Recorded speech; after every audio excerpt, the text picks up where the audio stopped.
Hello guys, good evening.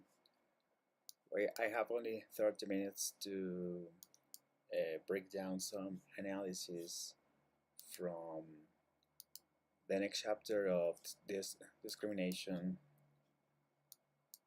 But first of all, I have to translate it into English. Just give me a sec. Give me a sec. I have to do this because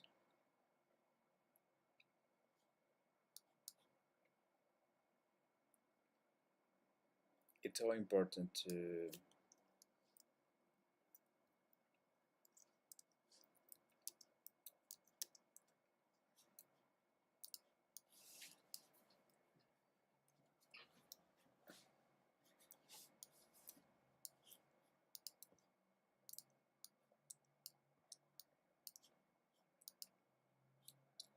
it's taking some time.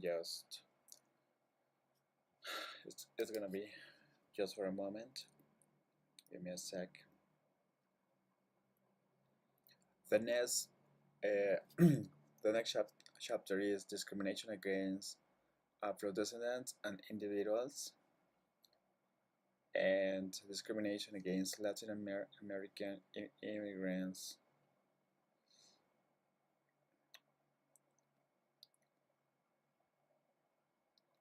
And then we have discrimination, a modern problem. Yes, we have Walter Mignolo, which is a kind of a sec.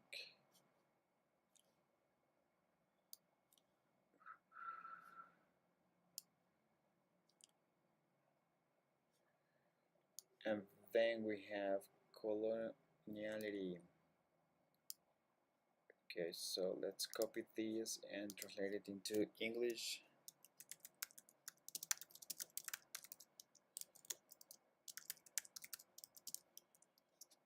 Okay,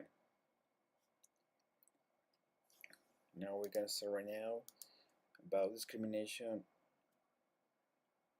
a modern problem. Yeah, thank you so much.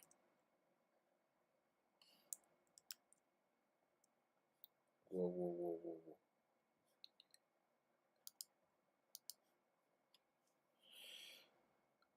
Oh my god.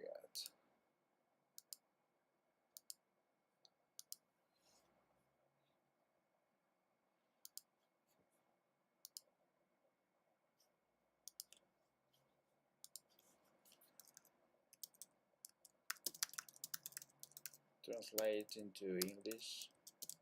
Give a sec.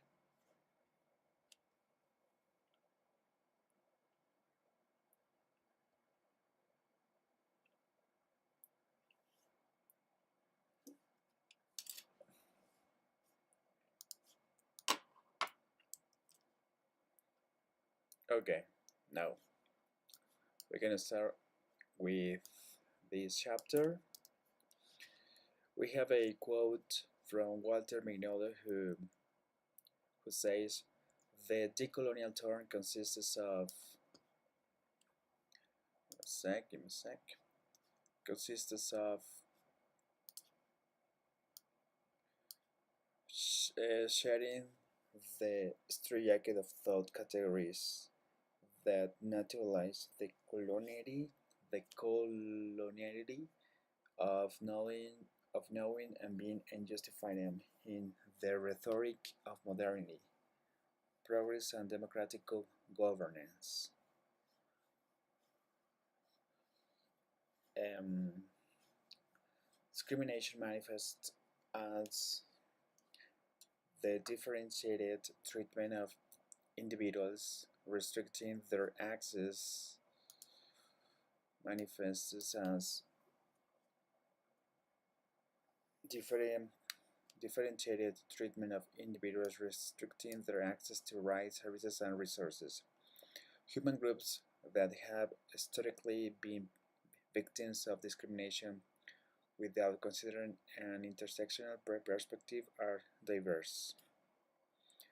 Equally diverse are the prejudices, stereotypes, and stigmas used to belittle or deny the existence,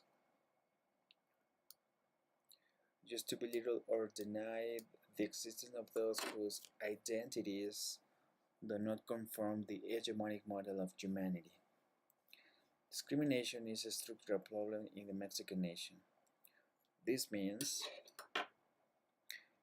it is not an isolated um, phenomenon, but rather a practice that permeates all spaces, intimate, private, and public, and all spheres of society. For this reason, it often becomes invisible. Certainly, this regrettable practice can be addressed from within the system itself through awareness programs or the modification of public policies. However, any proposed solution must begin with the identification of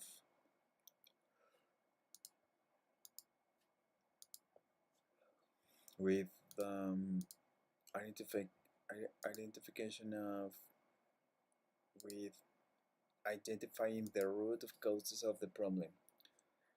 Throughout the following pages, a critical reflection is developed based on decolonial theory. That's important. Decolonial theory regarding the discrimination faced by aforementioned human groups. Decolonial theory, okay, yes.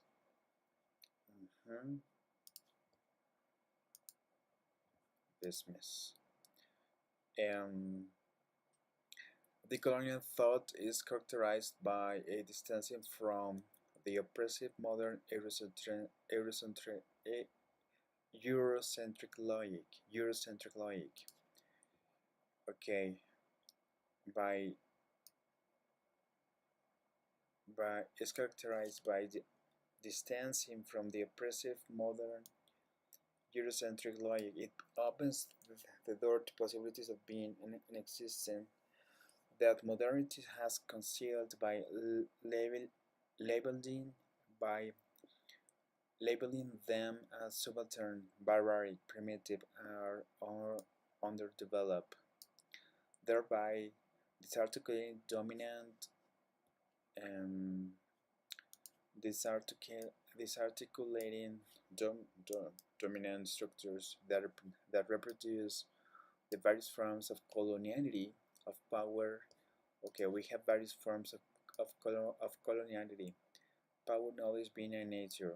This analytical perspective is chosen because the decolonial turn offers both a critical epistemology and methodology for analyzing the dynamics of power and subordination in social structures, as well as a project aimed at overcoming coloniality, as well as a project aimed at overcoming coloniality. Okay, that's the goal. That's the objective. Then it says the text proceeds as follows. First, the concept of colonialism and coloniality are defined to clarify the relationship between them. Second, it is demonstrated that coloniality is not merely an effect but rather a condition of possibility. Okay, coloniality is not merely an effect but rather a condition of possibility for modernity. Third, it is revealed that the colonial difference, which gives rise to the colonial subject, um, is the foundation of the coloniality of power. Okay, the fourth section addresses the epistemic dimension, while the fifth offers a critical examination of how structures of domination and subordination are rooted in the existence and identity of colonized subjects. The importance of this reflection lies in the recognition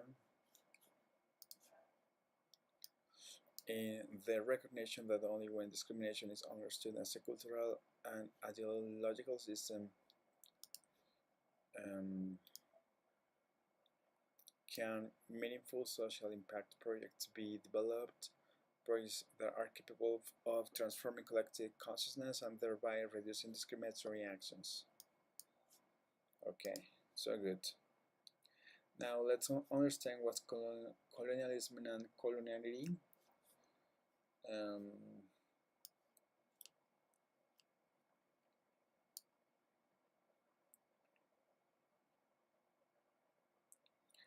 I have Aníbal Quijano and his work Coloniality and Modern Rationality. We have Ramon Grosfogue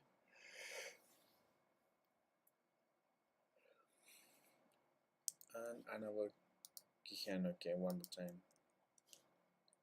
And or more and good.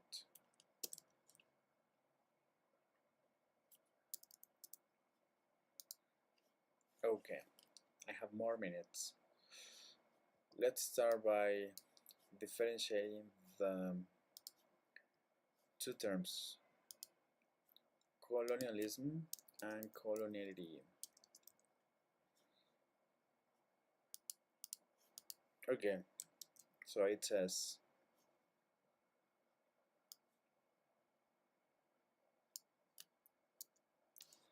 colonialism is a term used to refer both to the process and the mechanisms of domination required for the exploitation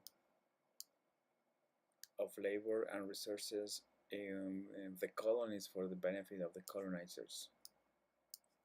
Colonialism is a form of direct political, social, and cultural domination by Europeans over the conquered people of all continents, which originated in the 16th century and lasted until the 19th century. The analytical category coloniality refers to a phenomenon triggered by colonialism.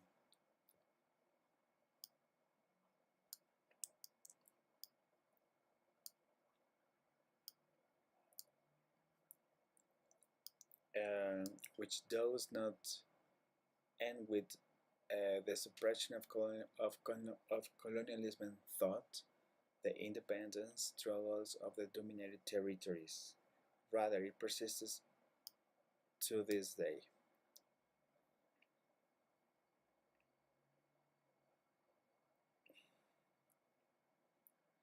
Coloniality refers to the continuity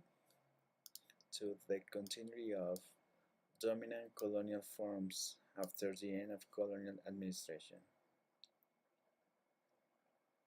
So the big question is, what are those dominant colonial forms that we have today, especially here in Latin America or other countries that have a large colonial past?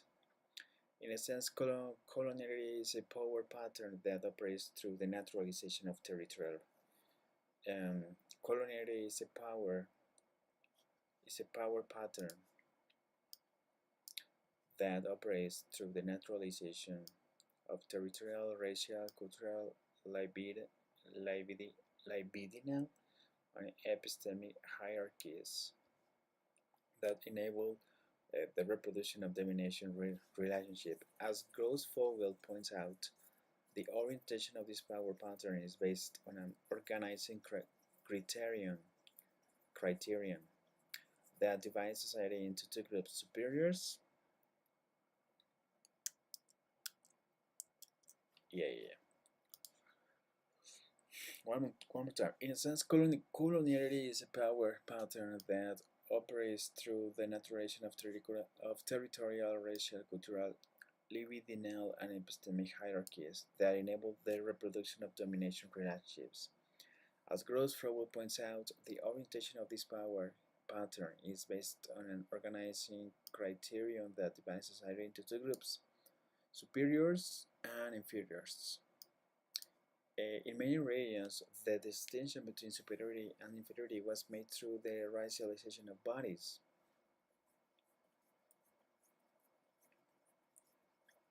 but criteria such as ethnicity, language, and religion were also employed.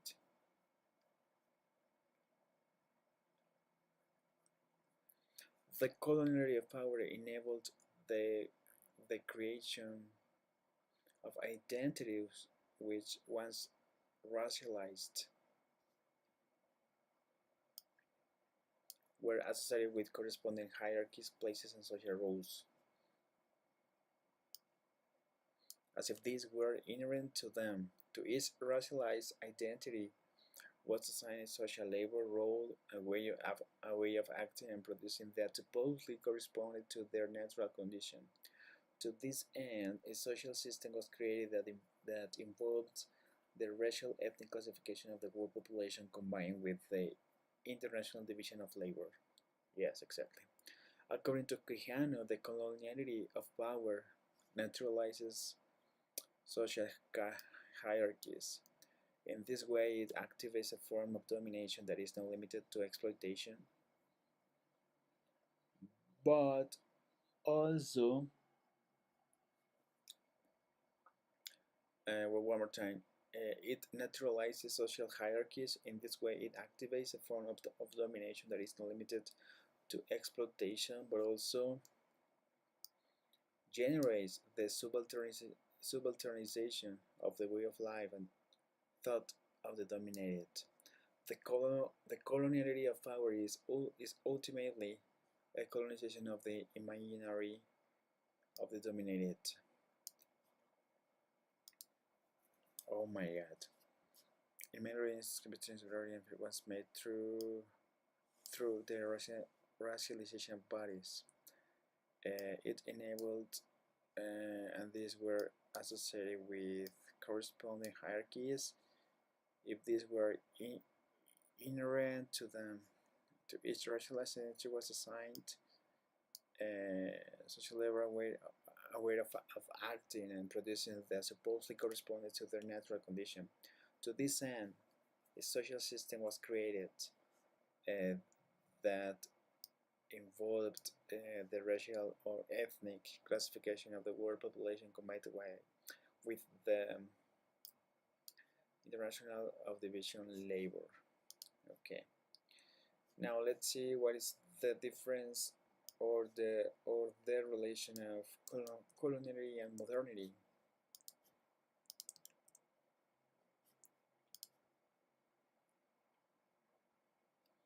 And here the author quotes Lucia Aguirre, Aníbal Quijano,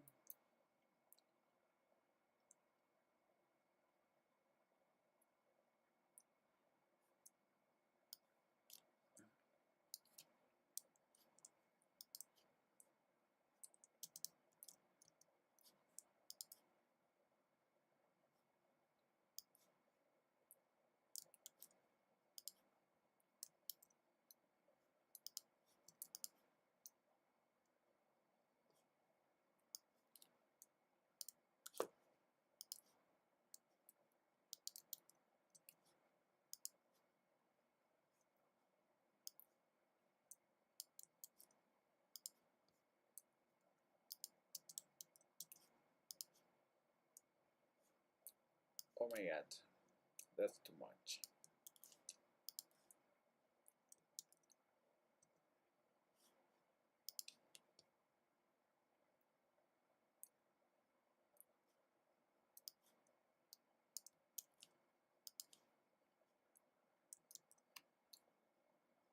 Okay, I have it. Come on, ChatGPT, you can do it. ChatGPT is helping me to. My god. Translate it to English, please.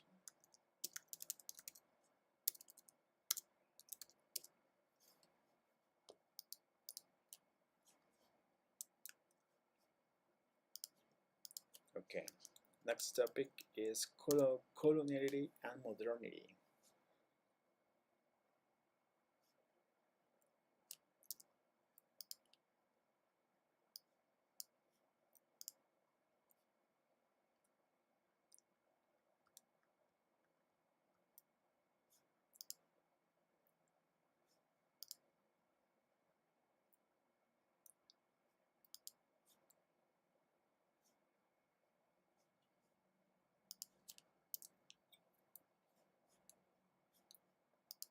Okay, coloniality and modernity. So let's see. Okay, very good. So modernity. We have modernity is identified with the Enlightenment, which Kant defines as man's emergence from his self-imposed immaturity, which is the inability to use one's own understanding without the guidance of another. Okay, okay, good. Let's see, very good. The modern individual is one who embraces the exhortation, sapere aude, dare to know, have the courage to use your own understanding. This is the motto of the Enlightenment. The modern project aims to modernity is identified with enlightenment. Okay, the modern project aims to emancipate the individual from tradition, which is why it turns the past into a problem. Into a problem. Emancipation means autonomy, and autonomy implies becoming the creator of one's own rule, own values. Among the tradition from which modern man seeks to break away, the church stands out, understood as a social institution that determines Christian orthodoxy and orthopraxy. The goal of the new times is for the individual, by achieving autonomy, to govern himself and dominate nature to obtain from it what was previously expected from religion. Okay, yes, what was previously expected from religion. In this way, humanity would be in a position to obtain from science what it once hoped to receive from God. Modernity replaces hope, which could imply which could only be based on the recognition of divine perfection and goodness, with absolute confidence in science. From casual explanations of phenomena, it expects the solution to all human problems. The underlying prejudice, of the modern project is the religion is a residual experience destined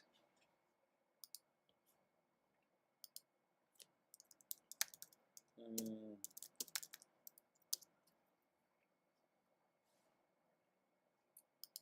destined exactly destined to disappear as the modern way of life prevails.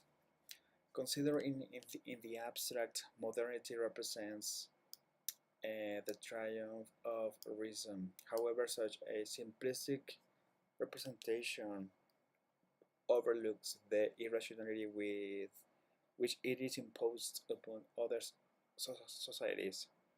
This irrationality becomes this irrationality becomes evident on the critical examination of modernity's assumptions. Wow, one more time here. We have the modern project aims to emancipate, which is turns the past into a problem.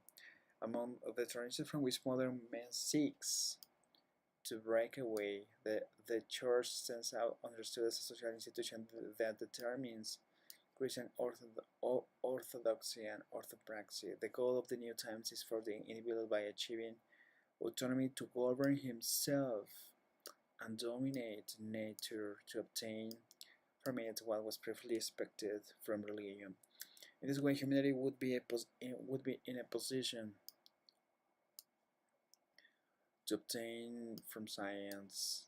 Okay, modernity replaces hope, which could only be based on the recognition of divine perfection and goodness, with absolute confidence in science. From casual explanations of phenomena, it expects the solution of all human problems. The underlying prejudice of the modern practice that religion is a residual experience destined to disappear as the modern way of life prevails. Okay, it represents the triumph of reason, such as implicit overlooks the irrationality with which it is imposed up upon other societies.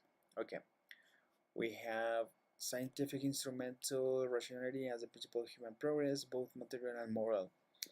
Ancient wisdom, which values a deep and holistic understanding of the world,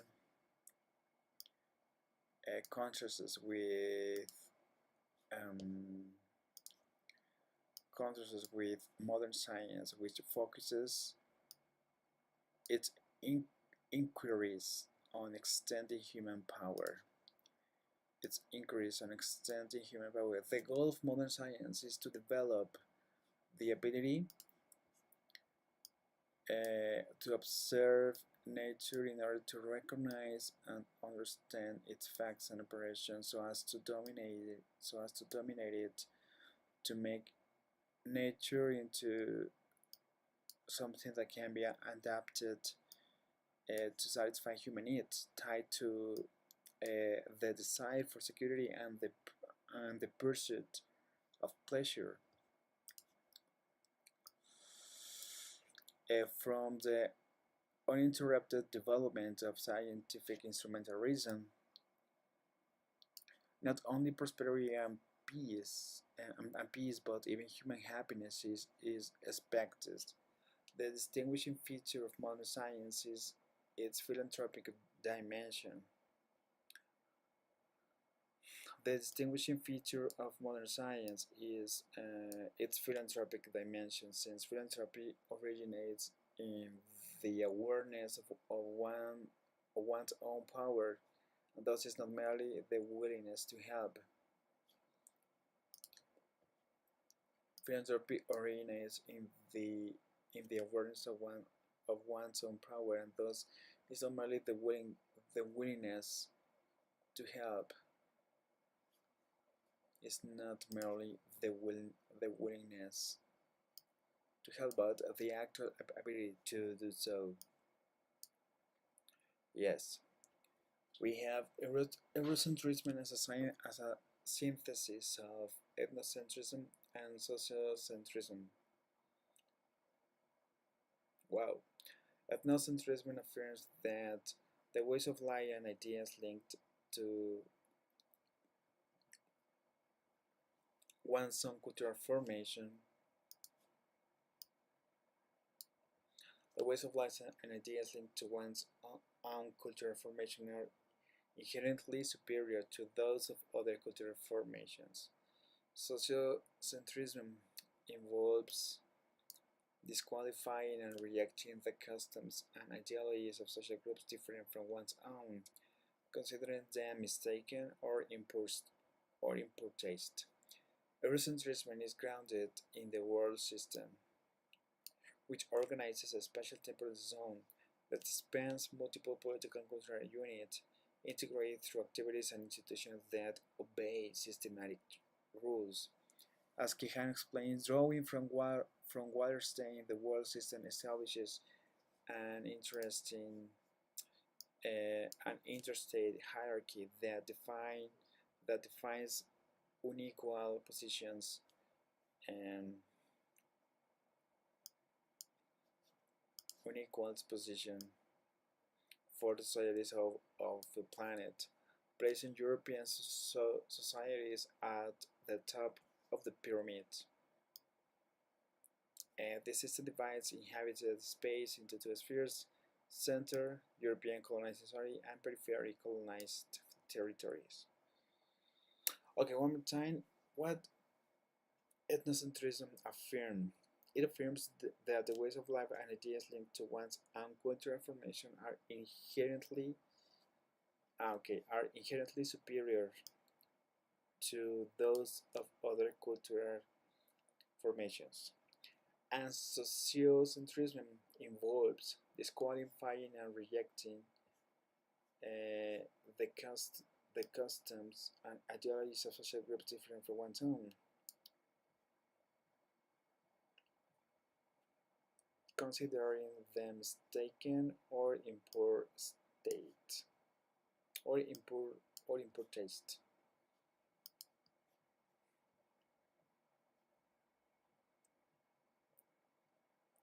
Linked to one's own cultural formation are incurious to those.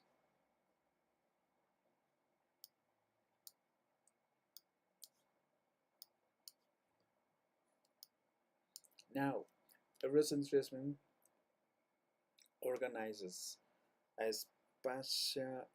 spatial temporal zone that spans multiple political and cultural units integrated through activities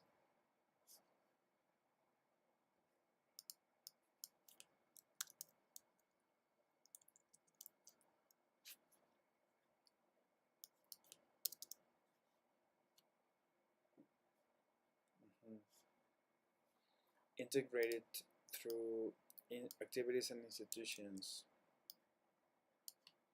that obey systematic rules.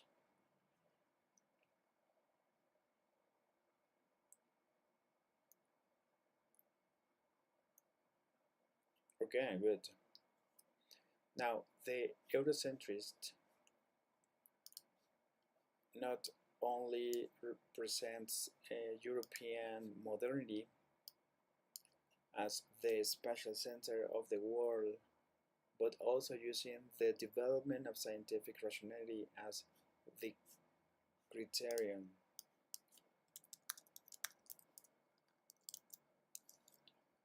Pronunciation. I have a doubt. What's the difference between Criterion. and criterion? Okay, the Eurocentrist not only presents European modernity as a spatial center of the world, but also using the development of scientific um, rationality as the criterion, proposes a linear and progressive conception of time. It proposes a linear and progressive conception of time, beginning with Greco-Roman culture and culminating in European modernity. This leads to labeling. It's labeling as backward any world, knowledge system, or way of life that doesn't fit within the hegemonic paradigm, calling it pre-modern.